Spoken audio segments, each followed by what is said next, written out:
Hello guys, Kelly here again from Kel's Aquariums. Quick look at my community tank. Nothing major's going on, although there's a bit of a wire and stuff because I can't bother to plumb it in as it's a temporary thing. Oh, it sucked a bubble nest down. I've got a little skimmer in there. I will talk about it in a minute. I'm just going to have a look at this dickhead, seeing as he's here. Look at him. Yeah. I don't know what the other one is. I've just seen them both, but yeah. Yeah, so what I've been doing, I've banged a skimmer on, as I've just shown you, to get rid of the duckweed. And it's doing a pretty good job so far. Look, if you look at my last videos, this tank was just about all duckweed. It had taken over. There was no space. There's still a lot in, but it's half doing its job. I mean, the Amazon frog bit is always going to be there because that's mostly too big, but there was a few bits of duckweed, but all of this and every gap you see here was full of duckweed, and my skimmer has got rid of about, I reckon, 90% of it. So that's me dosator from Dietary. Still need to have a proper talk about that. It's a little device what has a little membrane on the bottom, and it automatically doses your fertiliser depending on what size sort of ring you put on the bottom. So you figure out which is right for your tank, and then you sling that in and it does it itself. But yeah, as you can see, there's a little bit more light in the tank as a result of there being less duckweed, which is good. Nearly bought some big rock shrimp today to go with all the other shrimp in here, but I mean there was like 5-inch, those proper big ones. Look at these, a couple of shrimps, fat Otto Sinclair's.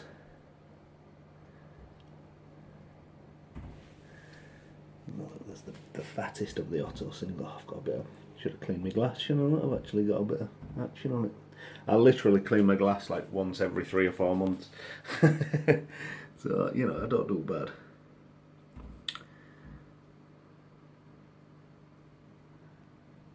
Yeah. Relax, dude. Thinks I'm chasing him. But yeah, so everything's still going pretty good. One of my fish has knocked this big lump of wood over, because that bucephalandra there is normally pointing upwards. That bit of wood that's right in the front of the camera is normally buried in the substrate, so it'll be him or the ancestress. I'm going to feed him in a minute with a new product I've just been trying out, and it's really good. I've been trying a lot of new foods recently. I've been using Tetra Prima for a very long time, and the same with I use a lot of what's it called? Sorry, amateurish again. NT Labs. To be fair, I'm going to put a bit more light in the room, but there's an NT Labs catfish pellet. But I use the general tropical stuff as well. I also use Hikari wafers. I don't think you can go wrong with them. I'm also trying a bit of JBL. That's a green food one, so that's all algae based, and that's a mix of all sorts of stuff, mostly an high protein one, but it's mixed in. Both of them are just mixed in with all my Prima and all me. I've got everything mixed into one big lump, so they get a bit of variety when I feed them. I've also been trying a real good piece of kit. Oh, look at that one on there. Look at that shrimp, is a bit red. Alright, look out, I want to be in camera. Let's see, I obviously feed veg as well. There is a good bit of veg on, just bear with me. I'm just opening the door a bit so there's a bit of glare. But this is what I've been trying. Aquarium Systems Superior Bloodworm. Now I'm going to just pause this and open it a second because it might be messy one-handed, because as you can see it's actually fresh bloodworms, not frozen.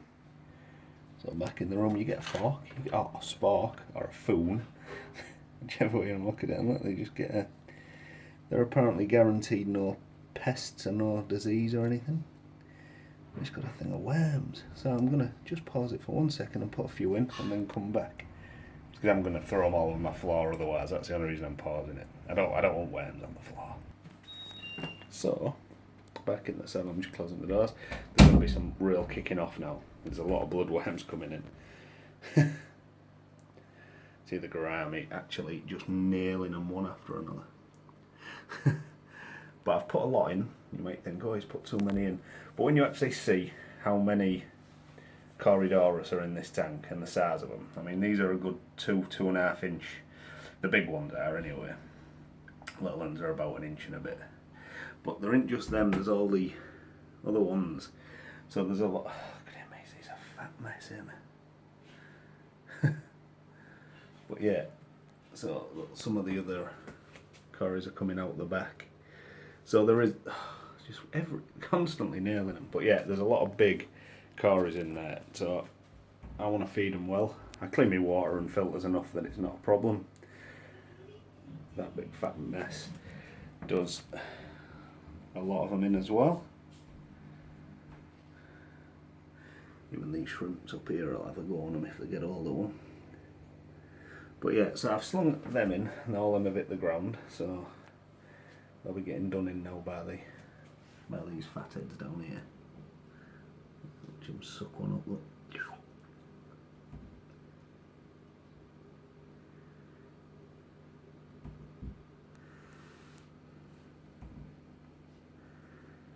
They'll be on a bit of charwood, but he's doing them in. So yeah, these seem to go down really, really well. And they'll all just get eaten in the next, 20 minutes or so, because they will just, I mean, that big Siamese algae eater will do a load in. But what I'm going to do is put a bit of other stuff in for these little fish what can't get a full bloodworm in the mouth. So I'll be back in a sec when I've done that. So there we have, a bit of sinking food in for all these. Let's see, they're all swimming about getting it now. Not a lot.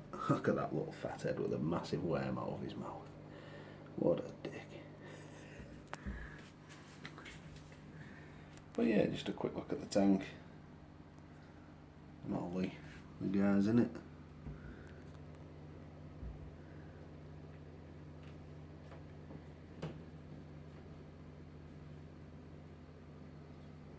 See, look how fast he's chewing.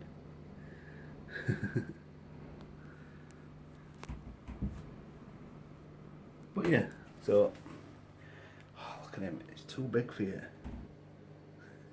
I don't understand, there's loads of other food in the water, get on that. But yeah, so I've been having a good success with skimmers. A couple of other things I've been doing. I'm going to open a can a little bit, just get a bit of light. I've been running these fans, clip on the tank. Not my tank, because that's too thick. But the rest on alright. And these are just cheap, like J-bow coolers. Just a little switch somewhere on the side. There you go. Not loud, nice and quiet. And surprisingly do a good job, because my tanks was getting up to like 30 odd degrees the other day, just because the sun is out in old England, and it's a bit rough. So yeah, I got them on, took it right back down to 26 in no time, and that's acceptable. It's not where I have it at 24, but 26 ain't gonna make anyone have too bad a time. So thanks for watching. Take the shrimp. Nee, he's found a bloodworm. Nee, a free worm. Look, he's had it away. He's gonna skulk off with it. I love watching shrimps do one with food. It's like when I put a full algae wafer in, you see a shrimp take the full lot. But yeah, everyone else is busy over there eating. So anyway, thanks for watching. Bye.